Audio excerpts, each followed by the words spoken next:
Also saying that the party has called off its national convention because of one man. How is that possible?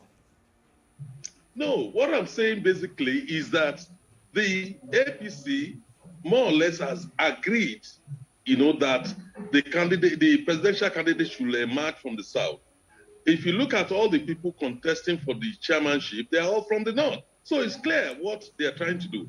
The issue is in the South, there is only one candidate that has remained dominant, moving around, doing consultations, indirect campaigning, and that's the candidate they're talking about. He has those who are for him and those who are against him. So you have very powerful forces within the APC who are for Tinubu. There are also powerful forces against him.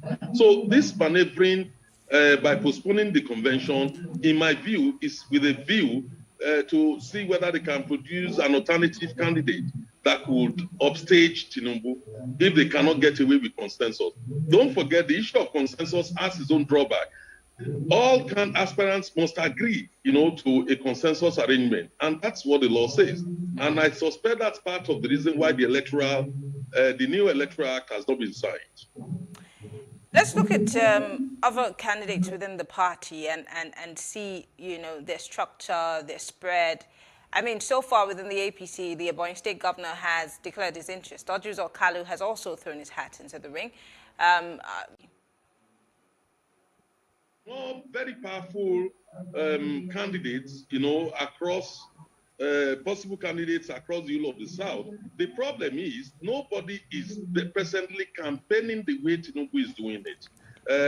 He remains the candidate to be challenged, no matter how you look at it, whether it's from the Southeast, Southwest, or South-South, is the only one moving around. You have a feel as if he's the consensus candidate. I have not seen any serious challenge in terms of consultation or campaigning or whatever, to his candidacy. Rather, what you have is the media hates and the activists of other people trying to, to frustrate him with numerous allegations. And that's what is going on currently. Whether for or against, whatever they're talking about in APC today is about Tinubu when it comes to the presidential elections. And that is also what Tinubu is doing currently. Well, I think we're being joined by Achike Chude. Achike, I don't know if the background sound is coming from you, but if you can turn down the volume of your TV if that's what's causing the background noise. But quickly, joining us, we want to hear what you think is the main crisis within the party. Don't forget, the past governors are angry. Of course, they feel snubbed, and this is also part of the problem. We also know that there's been divisions within the party at state levels, local governments, even at zonal levels, and here we are.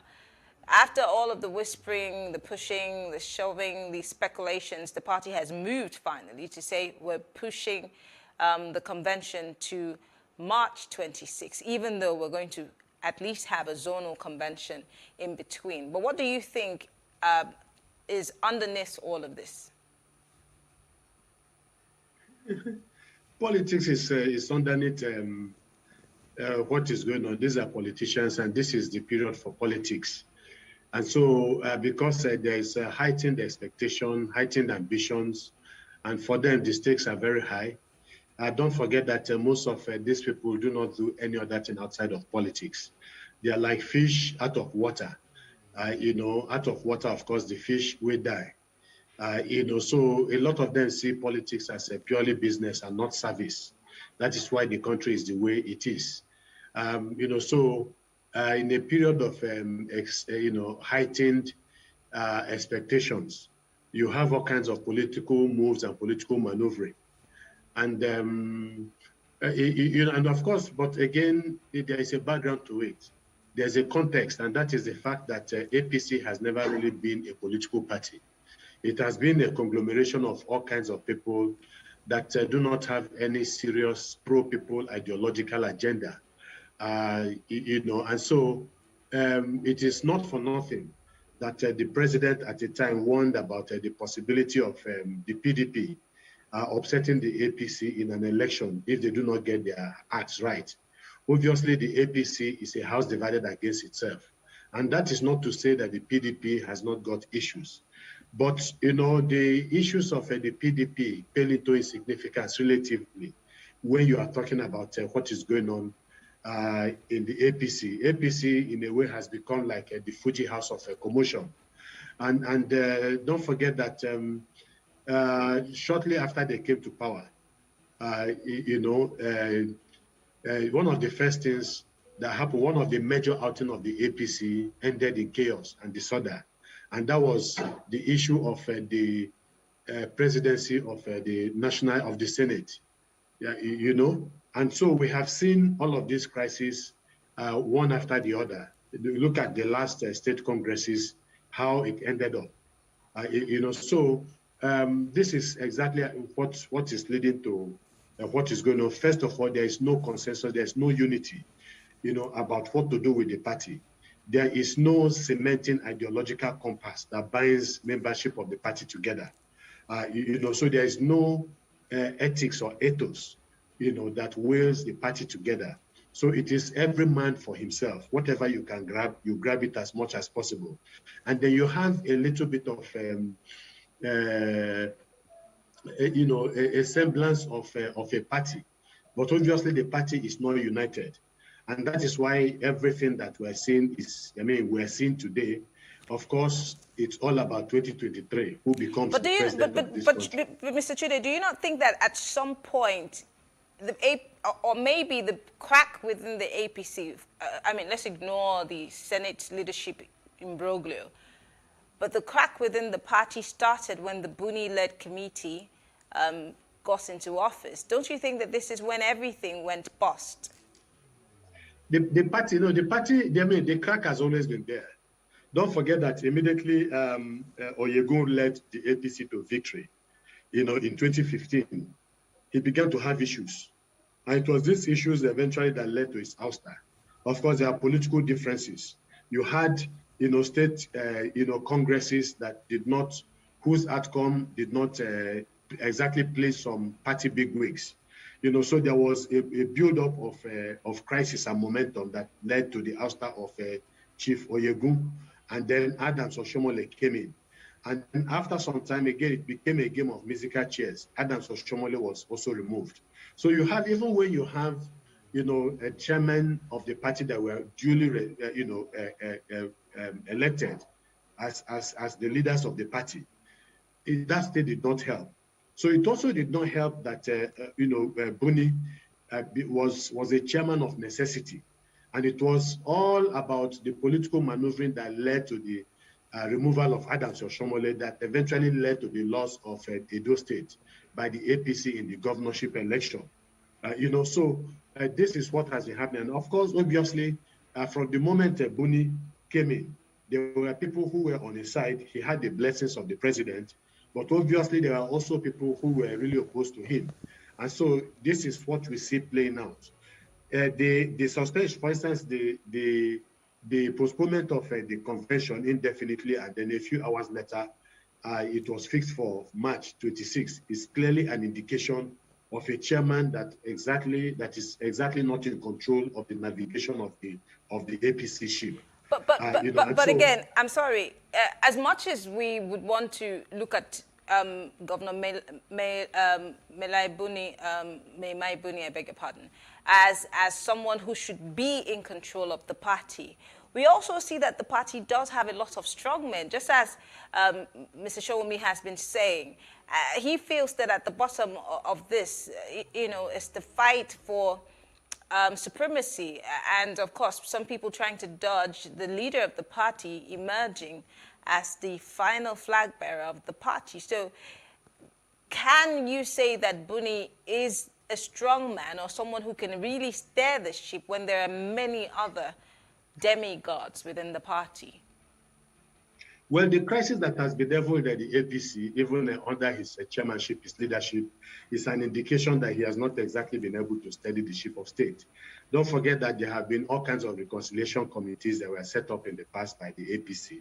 Most of these, efforts at, fostering peace within the party did not exactly work out. And so there are so many centrifugal forces at play right now within the APC, pulling at different, that in different direction, and so it is part of the challenge that he's having. He has not somehow been able to have, and I don't know whether, and I can't exactly say that it is not because he has the clout, but it is about satiating the interest of all of these people. Because you see, politics is a game of interest too, as well as it being a game of numbers. So how do you bring all the various interests, all the various egos, into the mix? And then ultimately, at the end of the day, you come up with a formula that is acceptable to the vast majority of membership of the party. I think that has been a very big problem. And I'm not even sure that by 26th of March, when the convention holds, that all of these, problems, will be taken care of. And it's a very critical issue and critical period for the APC.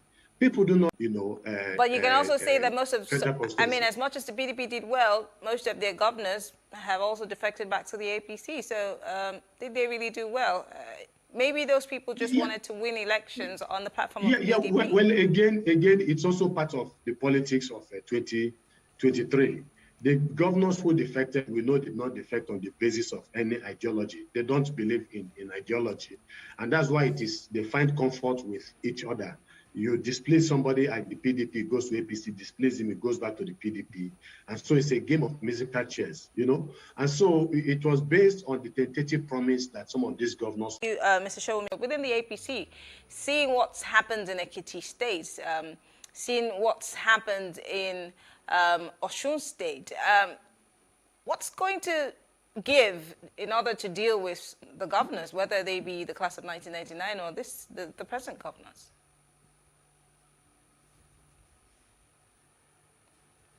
Mr. Shobi, can you hear me?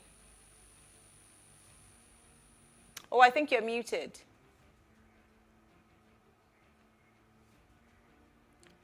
Oh, I think that you cannot hear me. Okay, so I think I would want you to attempt that question until we get Shomi back.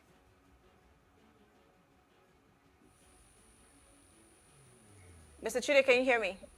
Yeah, what was the question again? Yeah, I'm saying, how do we appease the governors? Because they are saying, the governors within the APC are saying that they feel snubbed. They're saying that their voices are not being heard. Even though a party chieftain has referred to these group of governors as Yahoo in his words. He's referred to them as crisis entrepreneurs within the party, and that they're the reason why the party is facing the kind of problems that they're facing. Well, we of course, we are talking about very powerful people within the APC, and I don't know how many of them are as powerful as the governors. Of course, don't forget the influence that governors have over delegates that come to the national convention. So you need to actually appease some of these governors. But how they are going to be appeased? Because you have all kinds of contending interests.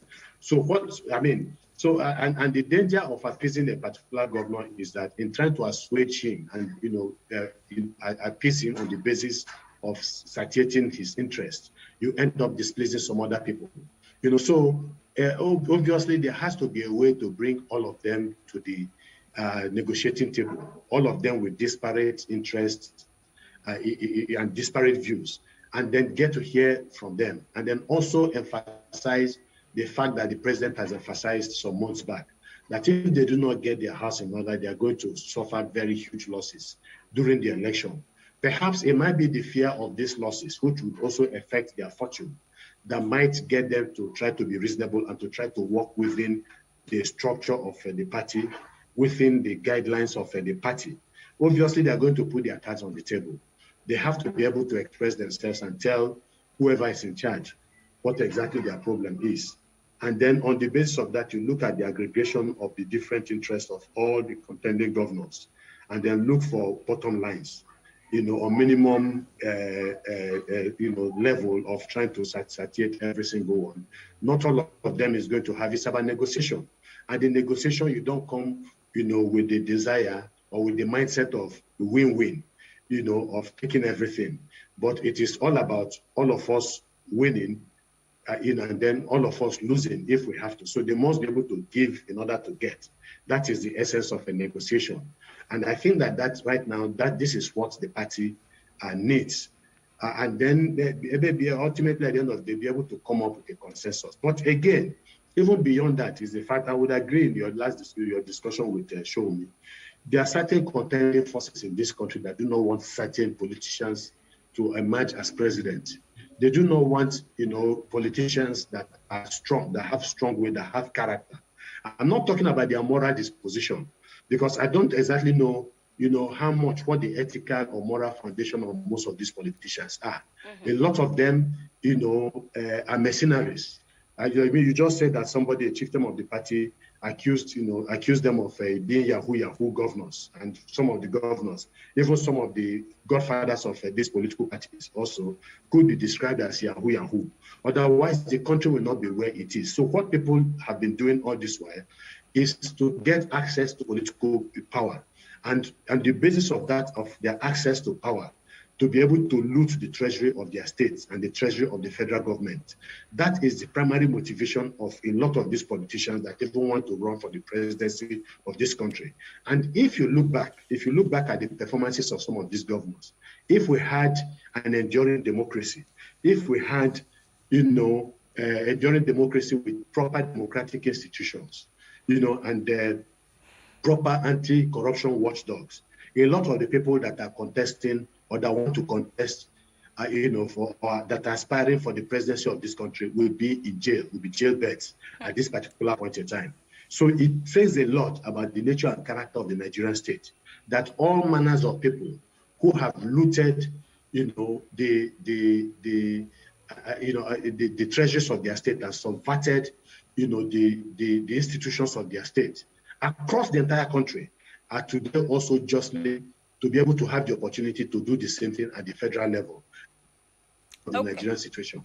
All right, let's try and see if we've gotten Mr. Shomi back. Mr. Shomi, can you hear me? Can you hear me? I think that we're still having connection. Yes, I can hear you. Okay, you can hear me. Perfect. You've heard most of the things that Mr. Chude has said about the party. So I want to take you back. I remember last year when the APC was doing its re-registration for members of the political parties, we saw a lot of problems in states. I remember clearly what happened in Kwara State. It was a terrible situation. People were fighting and going at each other's throats. We also know that issue within the states are still lingering. States, just a few APC states barely have problems. But almost every state in the APC has a pending issue. And then at some point, the party, the CECPC, said they were going around sending committees to address these issues. But then the states will still come out to say that no issues have been addressed so far. And until those issues are addressed, it might affect the congresses, which have mostly been paralleled for the past year. I'm calling states like Rivers. I'm talking about, even Zamfara State, they still have issues. Kwara State also is one of those states. We saw what happened between the former governor, Regbeshola, and of course the sitting governor. We've also seen what's happening in Ekiti State. Even though certain members of the party have gone to court, the others have said, well, we'll sheath our swords and work in the interest of the party. So looking at all of these teething problems, do you think that this zonal convention that the APC is going to be doing will help address those issues? And how will that determine the level of committedness or everybody coming together for the success of the General Convention or the National Convention in itself?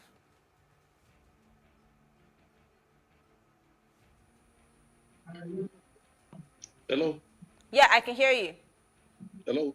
Yes, you can hear me. Yes. Now, what I think...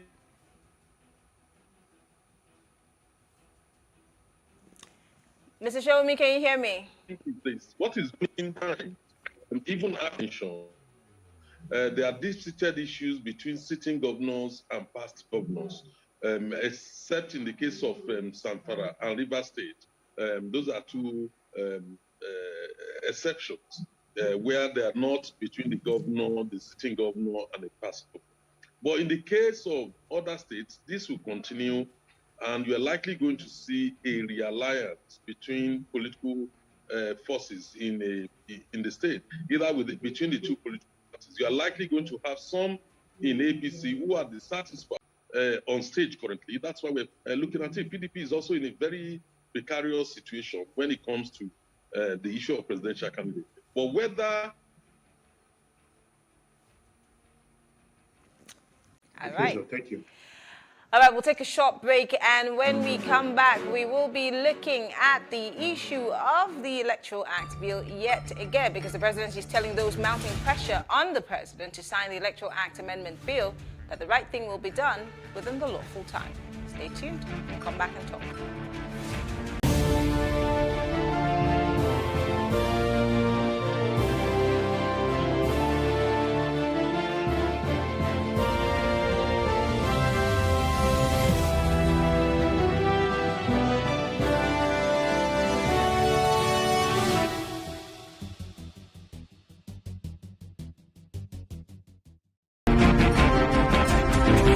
I advocated sometimes that Nigeria should have to go to training to understand the real meaning of federalism.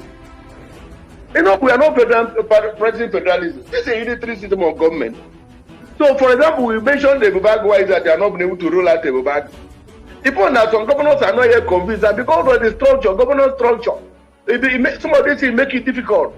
But the moment it becomes this philosophical framework of the government, that this is how it's supposed to be, both the federal and everybody will join in making sure that we have such multi-level security architecture.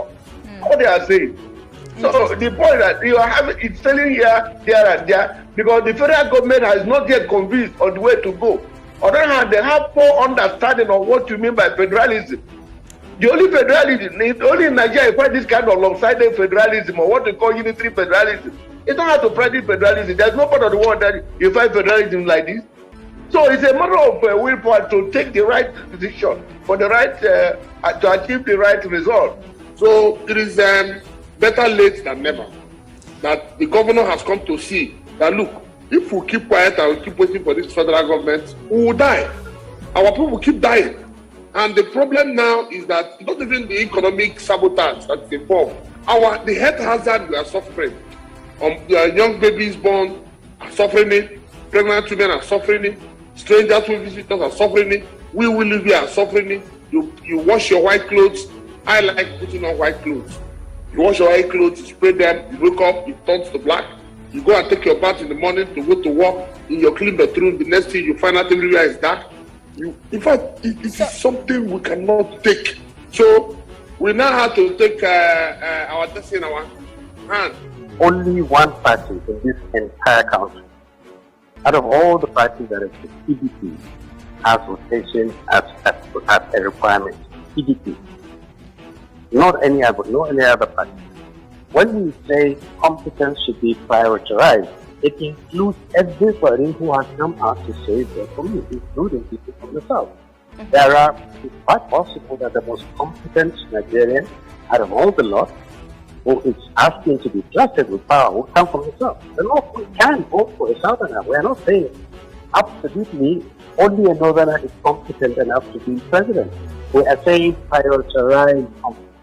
No one has a right to circumscribe the right of Northerners aspire to be president of this country after president time, to be candidates of their parties if their parties make them candidates, or to be voted for by other Nigerians. Because if you do this, you are second-class. You constrain all of us into the role of leaders. And you say you vote only. Complain, they say we built a consensus. So that may not be democratic. That's where the problem is. And that's, I think, at the end of the day, the president may simply still sign it, even if he doesn't get his way. But as I said earlier, these are the opening schematics as we progress towards this electoral act. The truth is this: somehow, somewhere, because of the way the northern part of the country was hospitable. A lot of people, or some generation of illegal immigrants, took advantage either because of cultural affiliation or religious affiliation or tribal affiliation and infiltrated Nigeria. And many of them, maybe old generation, but their children are those who today are vampires, they are chameleons, they are lepers, and they are venomous. All I can tell you is this is the reason why I prefer citizenship to anything called religion or tribe or other things. And this is my example I will give. Whether you like, be as Christianic as anything, you will never be allowed into Rome or the Vatican City or into Israel if there is no proper documentation. As some political parties and civil society organizations continue to mount pressure on President Muhammadu Buhari to sign into law the Electoral Act Amendment Bill, the presidency has warned stakeholders to desist from playing cheap politics, saying the right thing will be done within the lawful time. The presidency, in a statement signed by the Special Advisor to President on Media and Publicity, Femi Adesina, said the President, Muhammadu Buhari, has 30 days, as prescribed by the Constitution, to act on the bill, adding that the executive still has time to do due diligence on it till March 1. Now, reacting to the agitations, the presidency said a proposed legislation has to do with the electoral fortunes of the country, or that the country needs to be thoroughly scrutinized and be made as near perfect as possible. Well, joining us to discuss this is Jude Ologun. He's a legal practitioner. Thank you very much, Barrister Ologun, for joining us. Good evening. Thank you very much. It's a pleasure to be here. Yes. A lot of people are saying the agitation of civil societies who are threatening to go on a protest, and all those who are agitating for Mr. President to append his signature to these reworked Electoral Act Amendment Bill is much ado about nothing. Do you agree with that? It's not a matter of trying to force the president to assent to the bill. When you follow the antecedents to this, the president himself has promised to leave a fantastic legacy when he is leaving office, particularly in the electoral sector of our national life. And there are several issues involved there.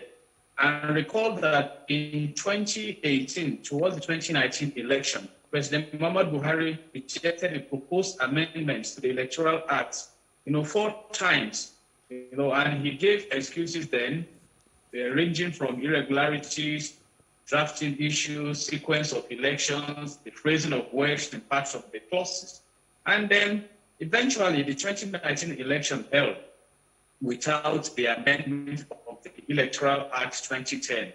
And here we are again. The amendment bill was forwarded to the president earlier.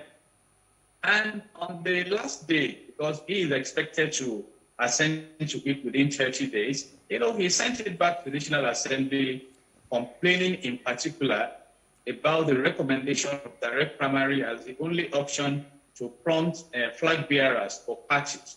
And he said that may promote corruption or, engender insecurity and stuff like that. And the National Assembly went ahead again to amend, this time around, introducing newer clauses. For example, that if you are a political appointee and you want to contest, you must first resign your appointment before you go. Then talking about consensus candidates. So right now, we have proposed options, indirect primaries, direct primaries, or by consensus. And then again, there was an increase in how much the presidential candidate can spend. And this time around, the president has not assented to the bill. But I know that under sections 58 and sections 59 of the Nigerian Constitution 1999 as amended, the National Assembly can veto the president by proceeding through a 2/3 majority in the National Assembly to pass the bill into law if the president refuses again to assent to it. And INEC is now warning that this may affect the preparation for the 2023 election, but some of us do not quite agree with that. Even though the bill has not been passed into law, primaries of APC took place in Osun State, through direct. So we have the extant law that we can still engage to plan for the 2023 election. And President Muhammadu Buhari should do everything possible to escape the. To wait in any way, because that bill has not been signed into law, but that INEC is going to go ahead with its plan for the 2023 elections as they're using the amended, Electoral Act as amended in, I think, 2010. He's saying that it doesn't matter. They will have to proceed as planned. But if this particular bill is signed into law, then, of course, they will proceed with this one. But it does not in any way stop them from conducting the elections with the Electoral Act that is available to them. He also proceeded to say that the INEC is not going to postpone the elections. He only said that there might be a tweak in the date, but it's going to still happen within the time frame as specified by the Electoral Act. By now, as a nation, I think we should have gone beyond this stage. If you ask someone now who the Chancellor of Germany is, the person is likely to mention Merkel. But she has left office as the new Chancellor. Did the whole world know? Was there rancors when the election took place? The answer is no, because you have an advanced democracy over there. That is the point we are making. Why should it be difficult? I mean, the president has assented to the petroleum industry bill, passing it into law. Hasn't that law even been suspended now because of subsidy debates? So why don't you go ahead, pass this into law, score that goal first. Then if there are gray areas that you need to attend to, why do we have the National Assembly? We have this Electoral Act of 2010 now being amended. Is there any rule that says it cannot be amended again? So rather than creating all the suspicions that we have. But having said all this, Section 4 of the Nigerian Constitution 1999 as amended says that the National Assembly will make laws for the peace, order, and good governance of Nigeria. So if the National Assembly is persuaded that the amendments they have proposed are in the best interest of Nigerians, I think we have 109 senators, 300 consult in their constituencies. The president himself, if they believe on the National Assembly. I intentionally mentioned the population now. We have just one president and commander-in-chief of the armed forces, President Muhammadu Buhari, and we have 109 senators, 360 House of Representatives members at the National Assembly. So are we now saying that they cannot represent us effectively? Or are they saying that they did not do effective consultations before coming out with this proposed amendment? And that is what we are saying. So if they come to the conclusion that the president is not acting in the interest of the people, then you go ahead and veto. But whether they have the willpower to veto is another discussion entirely, because the Senate president himself has promised the president that he's likely to dance along the tunes of the drummer from the presidency. So, and Nigerians, in fact, have nicknamed this assembly as Rubber Stamp National Assembly, and they should not dance to the gallery, particularly when you realize that our electoral processes are very crucial in giving birth to good governance-driven democracy, all right? Because it's not just this issue of direct primary or indirect or consensus. We have the issue of transmission of results by electronic device. We have the failing to do what we expect you to do. We can go ahead, because what sections 58 and 59 proceed is that if the National Assembly goes ahead to veto the president, then the bill becomes law automatically. It is to test elections should go or will go. But then there are other things that will make sure that the electoral process goes well. Of course, INEC, the political parties, the guys who are running for these offices are security agencies. We have laws in this country that is supposedly to set us on the straight and narrow. How much of those laws have we adhered to? Talk more of a new set of laws or rules and regulations guarding our elections. And I'm not trying to be in any way pessimistic, but I'm just, realistically asking. I have made reference to the fact that we still have the extant law. The Electoral Act 2010 has not been abrogated. We are just trying to amend it. And if we cannot amend it, it will still fly as it is. It's just some key areas that should advance the fortunes of our electoral processes may not come into law. For example, the engagement of electronic devices, which would have helped extensively to prevent ballot snatching and reduce robbery. Then several issues that like that. But then, just like many other promises that the president gave while coming to office, we are waiting to see if he's a man that will walk his talk by precisely showing integrity. He was paraded and presented as a man of integrity. And there are several tests now, particularly in the area of security, in the area of improving the economy, and in the area of fighting corruption, and of course, in strengthening the democratic structure that we have in the country. And if he leaves office without fulfilling these promises, history will record that also against his regime. Once again, Mr. Logo, I'm sorry to cut in, and I don't want to sound prejudicial towards the president, but he's been here for, what, almost 7 years.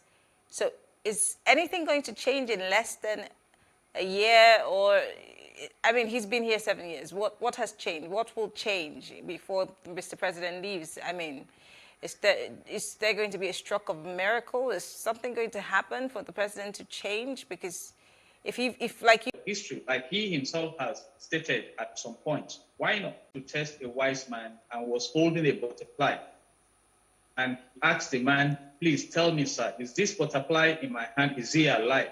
And the wise man told him, it is up to you. If the wise man said it is not, the boy can crush the butterfly and present it as dead. And if but the man said it's up to you. And lo and behold, when the boy opened his hand, the butterfly flew away. So whatever the president intended to achieve in office, history has been quietly recording the characteristics of this regime. And let me disclose this. We arrest people, intimidate them, stop protests and everything, but you cannot arrest history. History will document everything. And if the expectations are not met now, it does not mean another regime will not come to meet expectations. All right. Paul Kagame has proved that in Rwanda. We have... Well, Mr. Logo, I'm sorry, we have to go. Unfortunately, time is not on our side of the All Progressive Congress National Convention. Well, this is where I wrap things up. I am Mary Ann Okol. We'll see you tomorrow, talking for development.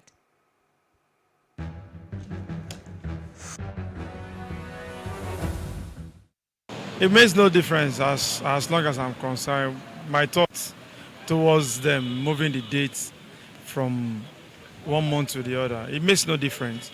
The event is what is important, so posting it does not make any difference. But if by March they have it done, it's an event, let's see what will happen. And we are all, Nigerians are waiting. Yeah. As a public viewer, I would just say that what I foresee, but in my own opinion, is that it's something within the party. And these are the things, this internal, crisis within the party. So I felt they have not put their house together, and if you look at it, there's some power shuttle within them, whether to go to North Seat or any of these very places. I think that's some of the reason why they have not been able to come together and have a date. Yeah, I don't think there's anything wrong in moving their best shot by postponing their convention, because maybe they might not put what they're supposed to put properly in place. They have to put their room in order before going for convention. There are some issues within the factions which they have to settle. Without that, there's no way convention can be successful. There's something fishy about it because of the intra-party differences, because of everybody wants to present himself as a candidate for the presidency. So I think that is the reason why they had to shift it to other dates, which I was watching last time. The different factions, the Buni faction, the Tinubu faction, name it. Sorry for me calling names, but that is what I know that is going on now. So just because of the intra-party differences, that is why they're shifting.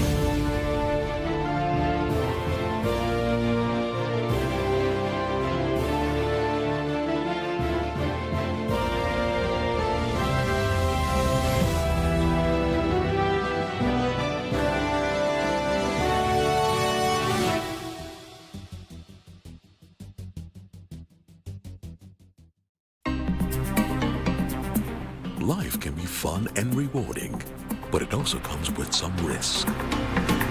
As in business, you win some, you lose some. And that's why you need to be wise in the choices you make. It's like placing a bet. Again, you need to be wise. Wise in choosing an innovative platform with the highest market options and highest odds ever. That's why Winners Golden Bet, the leader in online, in-shop, virtual, and live sports betting, gives you enhanced platforms that offer you the best chances of winning. For betting on live soccer matches, live dog races, and virtual games. Winners Golden Bet is your best bet. Instant payment on winnings guaranteed. Play online or in any of our numerous shops nearest to you. Hey guys, be wise. Play on Winners Golden Bet. Winners Golden Bet, the wise choice. Nigeria's Niger Delta region, from where the black gold fuels Africa's largest economy, where the lines between wealth and poverty has never been thinner. Conflicts, poverty, insecurity, and environmental challenges daily confront the region. How can the Niger Delta story be changed for the better? Join Mamude Akuga at 9 p.m. every Friday evening on PlusTvAfrica as he probes deep in search of solutions. Inside the Niger Delta with Mamude Akuga, the authentic voice of Nigeria's oil-rich region.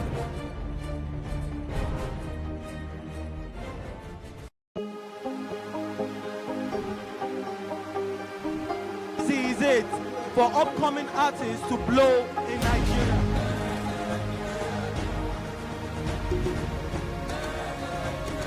Welcome to Plus Trending.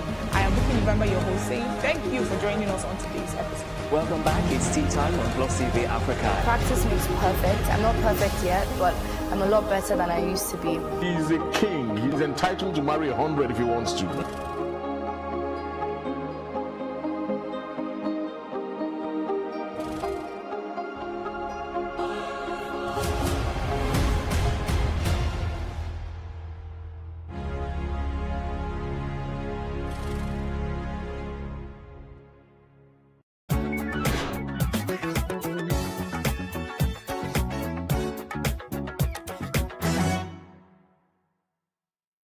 Reading is an essential habit and a culture that must be developed. Nigerians are generally believed to have a poor reading culture. The role of government in promoting reading and equipping reading spaces and libraries in Nigeria cannot be underestimated. But first, we must look at the development of reading habits from the home and the role parents play in encouraging their children. My parents, my mom used to be a teacher, so reading was obviously part of a curriculum. And then my father used to be a professor and is an author. So I started reading very, very early, and I started reading books that were higher than my age grade. I was reading African Writer series from age 7, age 8, and reading encyclopedias by that time. So obviously my parents had a huge part and encouraged that in me. In the Nigerian book market, there's a high influx of foreign authors writing for children, but very few Nigerian authors telling relatable, homegrown Nigerian stories. If you start out reading stories even to your baby, even before they're 1, and then as they get older, buy appropriate materials that are colorful, with easy to read words, and read with them. I think that helps. Adedotun Enyade, a co-founder of Robin Heights, a leading bookstore in Nigeria, has tips for Nigerian authors and how they can improve on their work and get into the hearts of readers. The story has to be good, right? If you're writing, whatever you're writing, if you're writing fiction, if you're writing non-fiction, it has to be like, really, really compelling, one. Next thing would be like in terms of like the packaging, right?